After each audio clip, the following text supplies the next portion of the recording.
ওং নমঃ ভগবতে বাসুদেবায়। শ্রীমদ্ ভগবদ্গীতা অষ্টাদশ অধ্যায় মোক্ষযোগ। হরে কৃষ্ণ।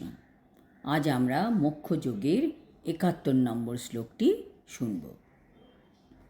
শ্রদ্ধাবান্ননসূয়শ্চ শৃণুয়াদপি यो नरः सोऽपि मुक्तो शुभल्लोकान् प्राप्नुयात् পুণ্যকর্মণাম।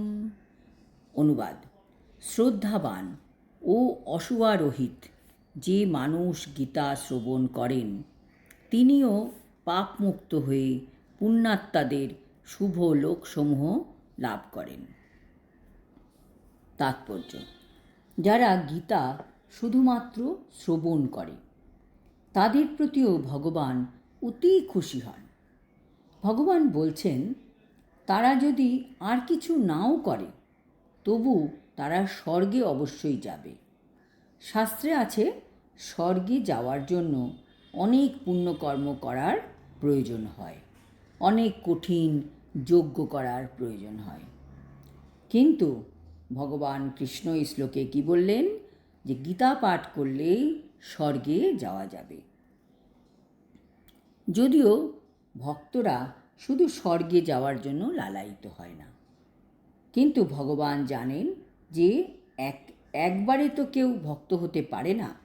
অন্যান্য অনেক মানুষ আছে যাদের মধ্যে কামনা বাসনা রয়েছে, যারা ইন্দ্রিয় তৃপ্তি করতে ইচ্ছুক, তারা স্বর্গে যাওয়ার কামনা করে। তাদের সকলের জন্য ভগবান এই গীতার বাণী দান করলেন। এই অধ্যায়ের ৬৭তম শ্লোকে ভগবান স্পষ্টভাবে গীতার বাণী ভগবদ্ বিদ্বেষী মানুষদের শোনাতে নিষেধ করেছেন।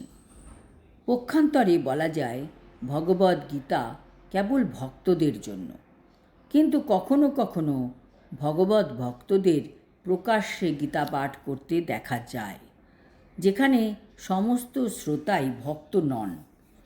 কিছু ভক্ত কিছু অভক্ত আসেন। তারা কেন প্রকাশ্যভাবে পাঠ করেন সেই কথার ব্যাখ্যা করে এখানে বলা হয়েছে যে সকলে ভক্ত না হলেও অনেকেই শ্রীকৃষ্ণের প্রতি ঈর্ষাপরায়ণও নন। তারা বিশ্বাস করেন যে তিনি পরমেশ্বর ভগবান।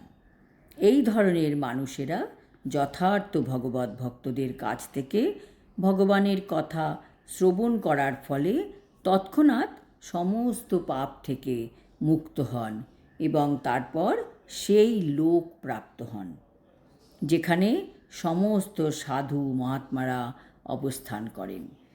সুতরাং যে ব্যক্তি এমনকি শুদ্ধ ভগবদ্ভক্তি লাভের প্রয়াসী নন, তিনিও কেবল ভগবদ্গীতা শ্রবণ করার ফলেই পুণ্যকর্মের ফল লাভ করেন।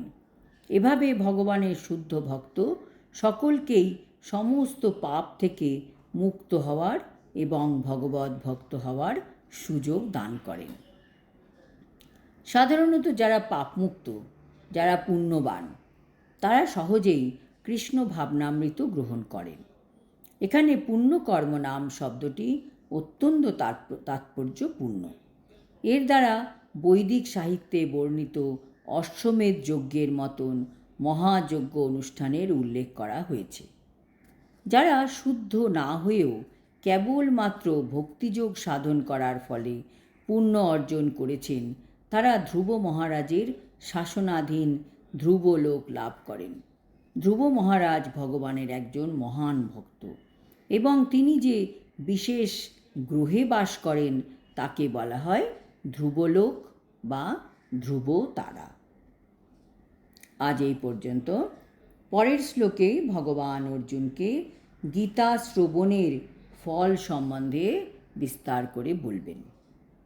হরি ওম তৎসৎ। হরে কৃষ্ণ।